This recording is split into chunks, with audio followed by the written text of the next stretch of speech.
Opinion, analyse sociopolitique et économique. Une émission de New Vice Africa Media, chaque dimanche au micro de Gabin Conrad. Situation sociopolitique au Burkina Faso. Nous sommes dans la région de l'AES, Alliance des États des États du Sahel. Et le Burkina Faso, ancienne Haute-Volta, fut conduit par un certain nombre de présidents avant et après Thomas Sankara. Et nous, avant d'aller dans un petit détail des présidents, des régimes qui ont marqué l'histoire politique de ce pays, rappelons donc d'abord que ce pays a des frontières avec cinq autres pays voisins, le Niger, le Bénin, le Togo, le Ghana, la Côte d'Ivoire et le Mali, avec une superficie de 274 220 km².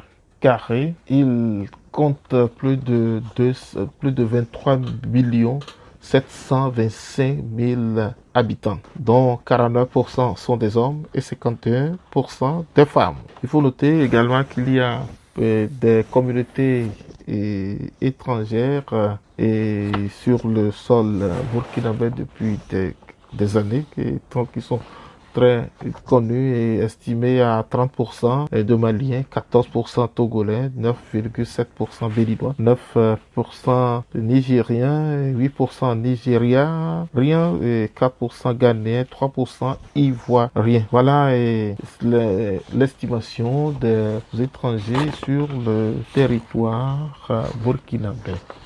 Alors, Ibrahim Traoré est arrivé au pouvoir par un putsch après avoir écarté le lieutenant-colonel Paul-Henri Sandaogo Dambimba. Ce dernier avait entre-temps en 2022, la même année, en janvier 2022,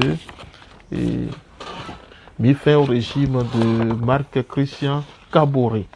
Le premier président de Burkina Faso depuis l'indépendance, il faut noter, était Maurice Yameogo jusqu'en 1966. Ensuite vint le président Sangoulé Lamizana, 1966 à 1980.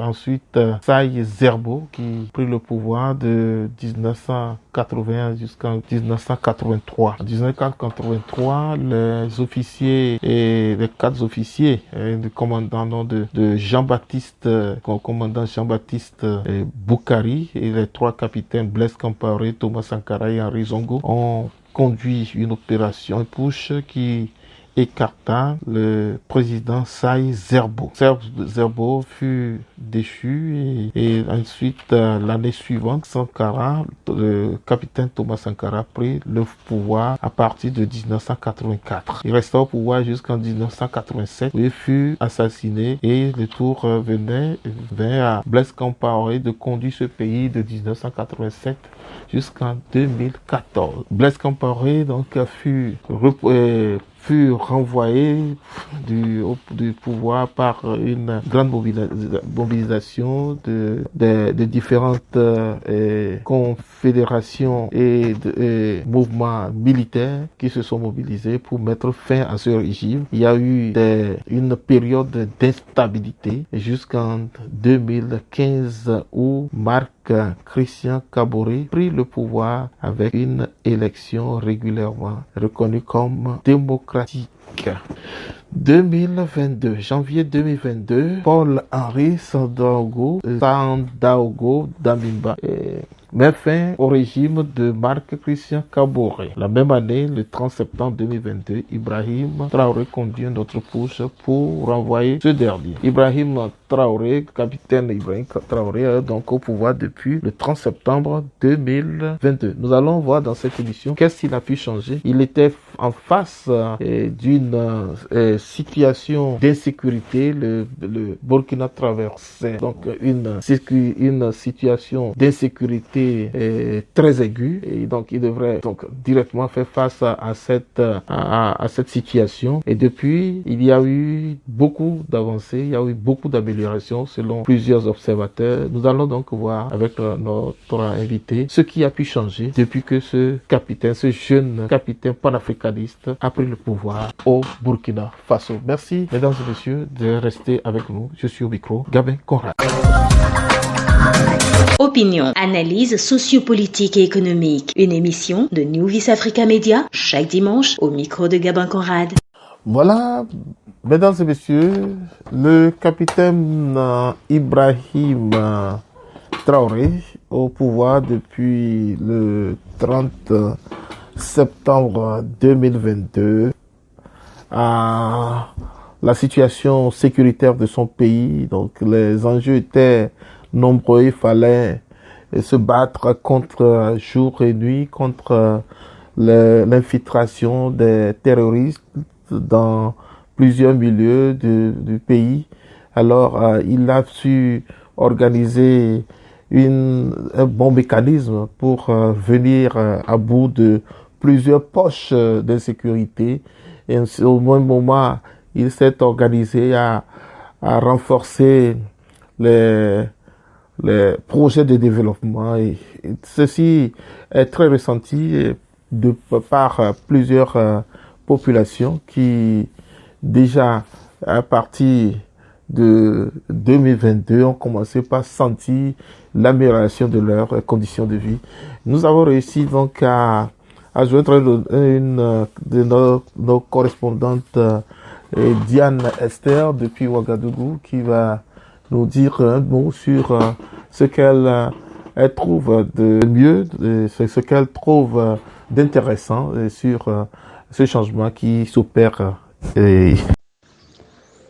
Ok, comme vous l'avez précédemment annoncé, M. Gabin, le Burkina Faso, notre pays, a véritablement changé ces derniers temps. La joie se lit sur le visage des populations. La joie de vivre est renforcée, l'espoir est permis. Les Burkinabés de la diaspora commencent par s'intéresser à leur pays. En tout cas, notre nouveau président, son Excellence le capitaine Ibrahim Traoré, fait de grands efforts pour renforcer le développement de notre pays, le Burkina Faso, le pays des hommes intègres. Opinion, une émission de New Vice Africa Media. Nous avons également rencontré, et malheureusement elle n'est pas en ligne avec nous, mais nous pouvons tout simplement vous parler d'elle comme preuve de la diaspora qui commence par s'intéresser au Burkina, pas simplement la diaspora burkinabé, la diaspora africaine en général. Nous avons une Togolaise qui a quitté les États-Unis, donc une Togolaise qui a compris, qui a reconnu que le Burkina est un pays où on peut installer un projet d'élevage. Donc, depuis, elle a lancé le projet, ça lui marche très bien. Elle nous a vraiment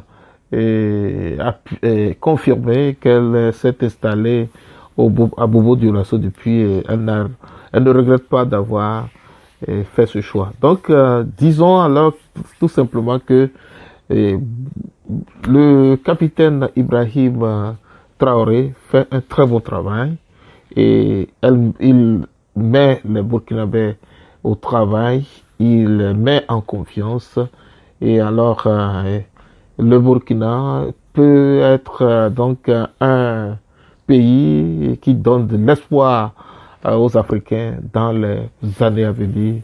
Alors nous disons à notre cher capitaine et panafricaniste Ibrahim Traoré, bon courage et beaucoup de bénédictions sur lui et sur son pays Et mesdames et messieurs, nous allons refermer cette émission sur ce dernier développement. Merci et à très bientôt.